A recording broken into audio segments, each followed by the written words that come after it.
Did I make a good investment? Comic books, comic shops, speculation, collecting. Honestly, this has always been my real passion. Welcome to Green Avenue Comics. Welcome back to Green Avenue Comics. You know, like how I did the news anchor thing. Welcome back to Green Avenue Comics. Or maybe I'm wrong. I don't know. That's what I think the news anchors do.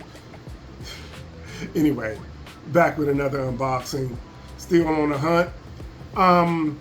This one's going to be interesting because if you've watched any of the previous videos, you would know I've kind of followed a theme, which is mostly I'm looking for key issues, preferably major keys. Absolute Batman, because Absolute Batman is totally hot. And cheap books, things that I could buy for cheap that I think, you know, may go up later, and if not, no big deal because I didn't spend that much. Now, this is not that. I must admit, I do believe I caught into some FOMO with this. Fear of missing out. I know what these books are. I'm not going to tell you ahead of time. We're just going to open them, and I'm going to let you tell me what you think about my FOMO.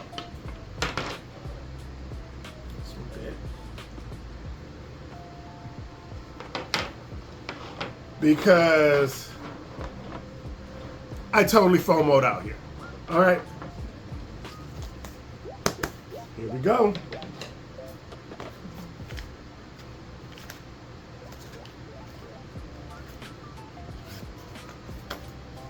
Yeah, I usually don't even know what I bought, but I absolutely know what I bought here. And then I'm thinking to myself, should you have done that? I'm not going to be too hard on myself, and I'm going to say, it happens to the best of us, right?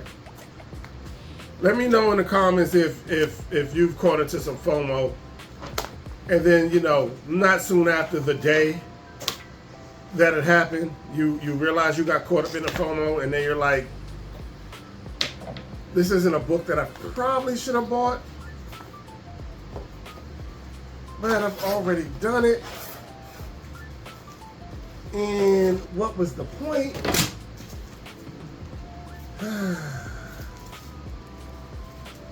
have it nice and taped in this bubble wrap. So that may take me a second because I don't see any flaps.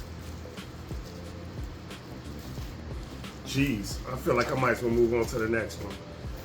I know, if you know, you know. You can see what that is.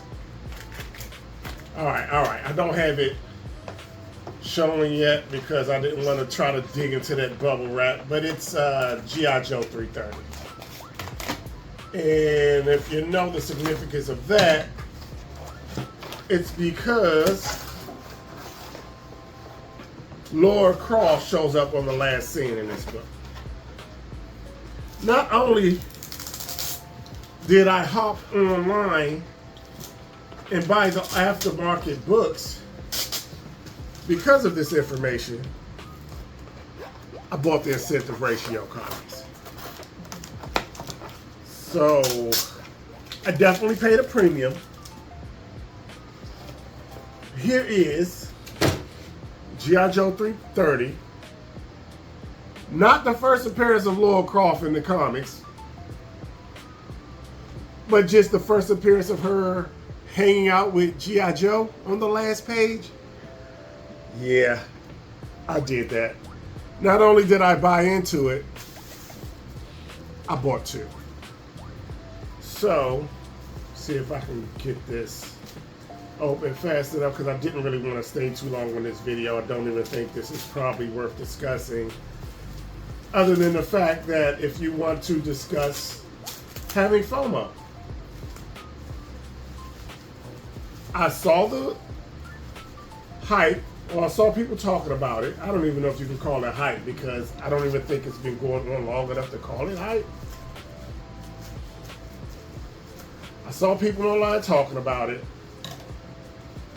Lara Croft's on the last scene. They are doing a crossover later. Does this matter?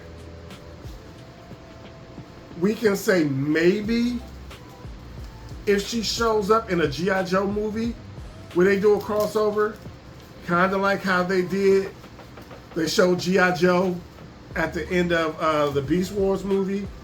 But did that even go anywhere? I mean, they never even followed up. There's been no new Transformers. There's been no new G.I. Joe. The new G.I. Joe that's being made right now is being made by,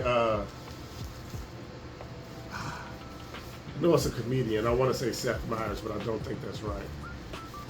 But anyway, because I know right now there's all the talk about it being in a place called Springfield that Cobra took over. So there's a book on Key Collector. Maybe I should look this stuff up while I'm talking. I don't know where my phone is. I would look it up, but I don't know where my phone is. There's a book, a G.I. Joe book, where Cobra took over a town called Springfield. And apparently there is a writer attached to the new movie, and they've already said that Springfield's going to be in the movie, so that book has been sought after. I don't think it's like spiked in value seriously. Last time I checked, I think it was like a $12 or $15 book, but it has gotten some hype because of that. So maybe if Lara Croft is in a G.I. Joe movie, maybe people would care about this book again later.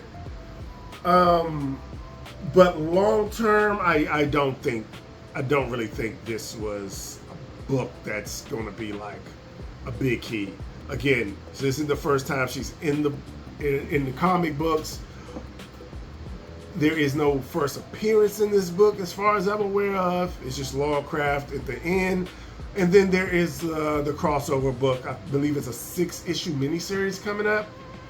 Now, maybe that 6-issue miniseries carries the weight of this book, and as long as that miniseries is out, or when it comes out, maybe it'll bring this book a little more attention in the future, but I highly doubt after that it goes on. But we'll see.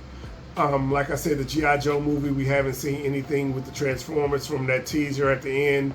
I do know there's some crossovers in the Energon universe, but then there's a lot going on as far as this isn't in the Energon universe. So anyway, that's my FOMO rant for the day. I purchased 2 incentive ratios at premium just because Lara Croft is at the last page. I am a Lara Croft fan and I play the video games, but was this a good investment? I doubt it. I doubt it. But I did it. I own up to it. What do you think? Let me know in the comments.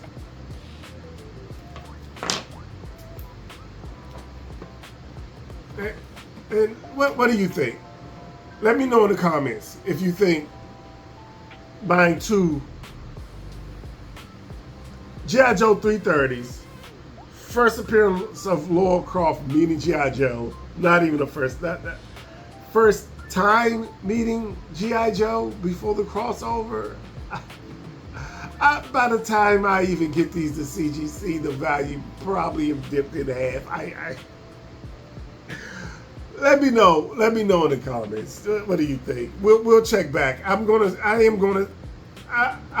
least know. I at least think one of these are good enough to go to CGC, and so I'm going to send it in.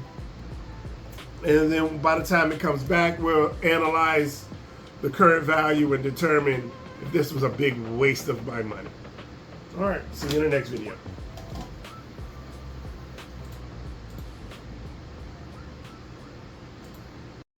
Follow Green Avenue Comics for comic speculation, key issue hunting, collector news, and future comic inventory pickups.